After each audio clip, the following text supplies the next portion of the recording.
اسی لیے علماء نے کہا کہ درود ایک ایسا وظیفہ ہے جو کسی صورت میں رد نہیں ہوتا، چونکہ ہم یہ کہتے ہیں اے اللہ اپنے پیارے نبی پر رحمت نازل فرما، وہ تو پہلے ہی فرما رہا ہے، تو ہم کہیں یا اللہ اپنے نبی پہ رحمت نازل فرما، تو کیا اللہ فرمائے گا کہ میں نہیں فرماتا؟ اس لیے یہ ہو ہی نہیں سکتا۔ علماء کہتے ہیں کہ جو درود ہے وہ بہر صورت قبول ہوتا ہے۔ اس لیے حضرت عمر رضی اللہ تعالیٰ عنہ فرماتے ہیں کہ دعا کو درود کے ساتھ جوڑ لو، درود تو قبول ہونا ہی ہونا ہے، تمہاری دعا بھی قبول ہو جائے گی۔ چونکہ اللہ تعالیٰ جل شانہ کی یہ شان نہیں ہے کہ بعض کو قبول کر لے اور بعض کو ترک کر دے۔ ہماری فقہ کا بھی مسئلہ ہے، اگر آپ نے کسی سے سودا لیا ہے، اس میں کوئی ردی چیز آ گئی ہے اور کچھ صحیح آ گئی ہے، اب یہ نہیں آپ کر سکتے کہ جو صحیح ہے وہ رکھ لیں اور ردی واپس کر دیں،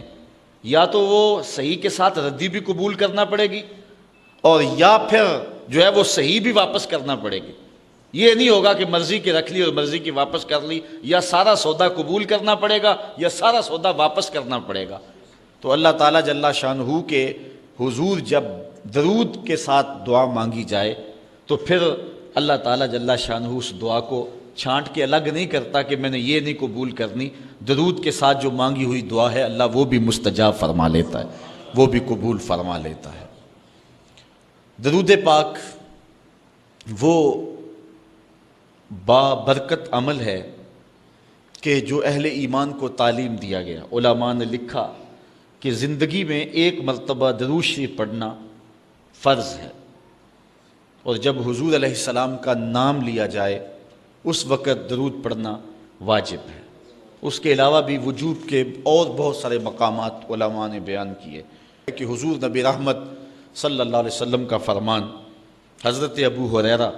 رضی اللہ تعالی عنہ سے سماعت کر لیجئے کہ حضور علیہ السلام نے ارشاد فرمایا من صلی علیہ صلاۃً واحدۃ صلی اللہ علیہ عشرًا،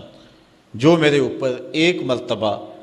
درود پڑھتا ہے اللہ تعالیٰ اس پہ 10 رحمتوں کا نزول فرماتا ہے۔ یہ اس بابرکت وظیفے کا نتیجہ ہے جو بندہ مومن کو نصیب کر دیا جاتا ہے۔ دوسری روایت حضرت انس بن مالک رضی اللہ تعالی عنہ سے مروی ہے ان النبی صلی اللہ علیہ وسلم قال من ذکرت عندہ فلیصلی علیہ ومن صلی علیہ مرۃ صلی اللہ علیہ بہا عشرا۔ حضور نے فرمایا کہ جس شخص کے سامنے میرا ذکر کیا جائے اس کو میرے پہ درود پڑھنا چاہیے، اس لیے کہ جس نے میرے اوپر ایک مرتبہ درود پڑھا اللہ تعالیٰ اس پہ 10 رحمتیں نازل فرماتا ہے۔ علماء نے ایک بڑی خوبصورت بات لکھی، وہ کہتے ہیں کہ اصل درود پڑھ کر کے اپنے لیے رحمتیں طلب کرنا ہوتا ہے رب سے، چونکہ مصطفیٰ کریم علیہ الصلاۃ والسلام ہمارے درود کے محتاج۔ بندہ کہ میں درود پڑھ رہا ہوں، جب ہم نہیں تھے اس وقت بھی مصطفیٰ پہ درود پڑھا جا رہا تھا،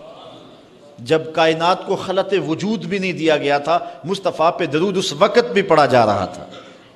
تو یہ ہم اپنی سعادت مندی